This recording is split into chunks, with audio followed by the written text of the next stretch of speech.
all these things, so critical period, sensitive period. Okay, this apply to both. Okay, I would say it apply more to our cognitive development rather than this physical development, right? Okay, so this is just some biological fact, right? So we know we have this gestation period, prenatal development period. Okay, it starts with this germinal period. All right, I think this is from conception, right, until the first 2 weeks, right? If I got that thing right.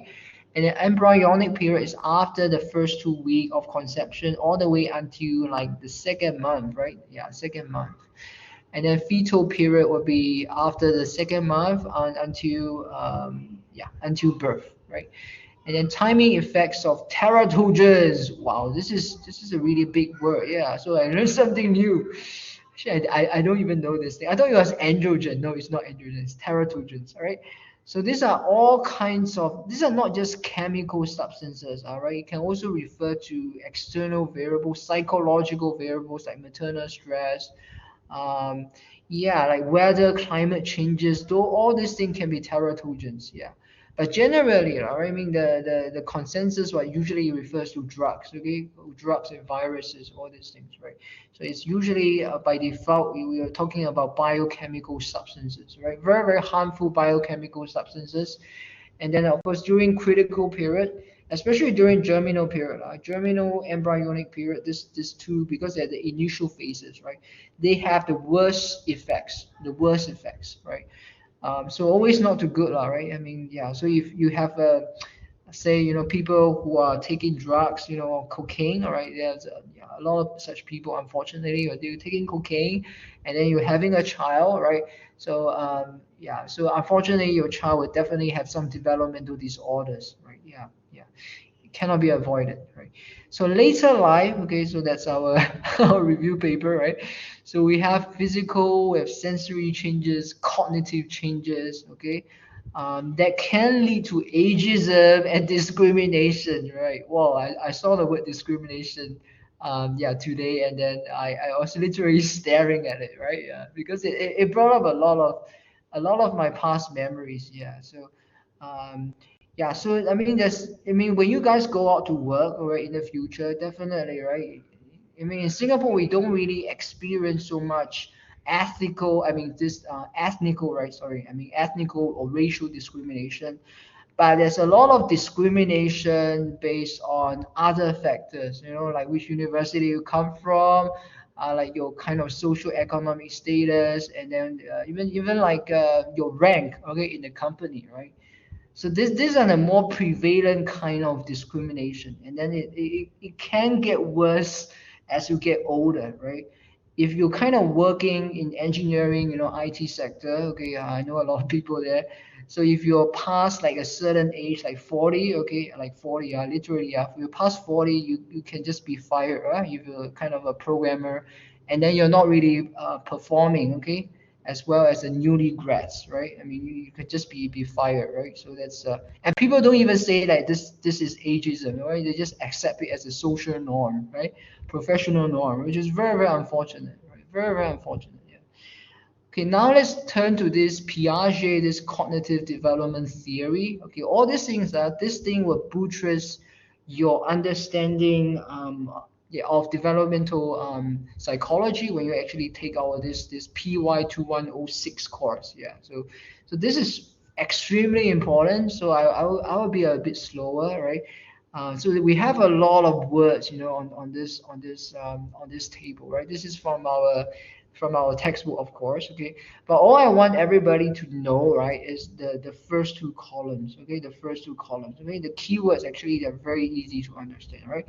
So it starts off with this sensory motor eight stage, right? So 0 to 2, okay. So when we're first born, okay, we're just like a toddler, okay, 1 and 2 year old, okay. So during that time, all we know is that we're highly egocentric. In other words, we're highly egocentric. It's very hard for a toddler, okay, 1 and 2 year old child, right, to take the perspective of another person, right? But he or she would know that certain objects are permanent, right? So if you have a child next time, right, and then if you hide, his or her favorite toy, right, underneath the carpet, for instance, right, that person would know, right? It's not out of sight, out of mind. You know that you actually did something to his toy, right? And they will actually look for it under the carpet. Yeah. So that's what really separates us humans from animals. Animals will not have object permanence. Trust me, right? Your dogs, your cats will not have object permanence. Okay. And now we talk about pre-operational stage, okay, from 2 to 7. So this is you can see it as kindergarten, okay, preschool, right? You can see it as preschool. So this is when this object permanence firmly established, all right, okay. If not, if not firmly established, then the person is having some kind of mental retardation, right? And it's also at this stage that we have this symbolic thought, so we can represent the child can represent all different kind of items with his own imagination, all right, of other items. We can imagine something as represented by our letters as possible, okay, by certain numbers as possible, right? That's why when we go to like kindergarten and primary school, right, we have all these words, right? Like, we have 5 apples, representing the number 5, right? Yeah. So that's what we learn, right? When we are a young child, right? And when we get from 7 to 12, so that's kind of we're forming, we're forming in primary school, right? So when you're in primary school, just remember, right, you are in this concrete operational stage, okay? Right. So when you are in this stage, right, you would understand this conservation, right?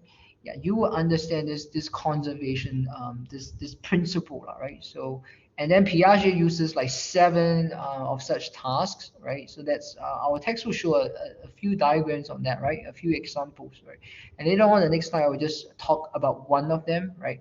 So in pre-operational stage, okay, just going back, right? So say that the child is like 5 years old, he will not be able to solve the conservation task, right? But once he is like primary 2 onwards, he should do this thing without too much difficulty, right? As shown by Piaget and his followers, right? So this has been firmly, established, firmly replicated. So it's very legit, right? This different stages.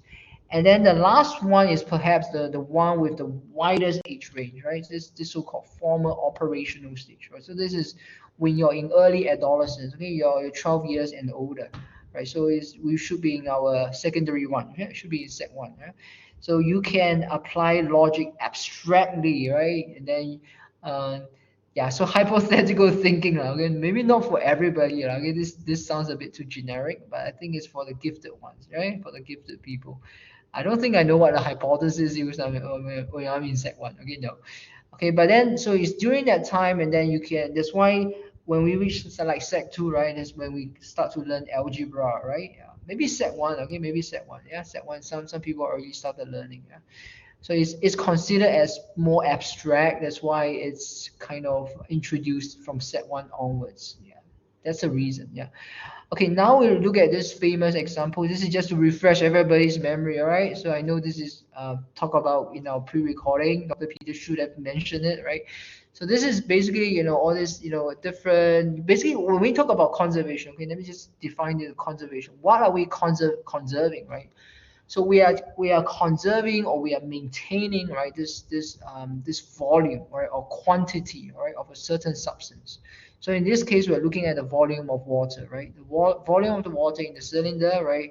In this flat cylinder, okay, this not so tall, okay, I would say not so tall cylinder, and we transfer them to a tall cylinder. So you as a child, would you see that is the volume of water in A the same as the volume of water in C, right? So if the child says yes, right? The child says yes, right? So if for an 8-year old, right? 8-year old would say yes, definitely, right? But if we show this thing to a 4 or 5-year old, you some of them will say yes, okay, but not all, right? Not all, okay. So a minority of them will say yes, okay. A lot of them will just say, oh, there's more water in C than A. Right? That's the kind of response we get for a 4 or 5-year old, right? So I want everybody to to be clear about this. Yeah, the different kinds of responses. All right. Yeah. Of course, the 4-year-old is wrong, right? And then the 8-year-old will say yes, yes, yes, right? The 8-year-old will be totally correct, right? So now I just want to talk about this cognition and aging. Yeah, okay, favorite topic of mine, right? So this is also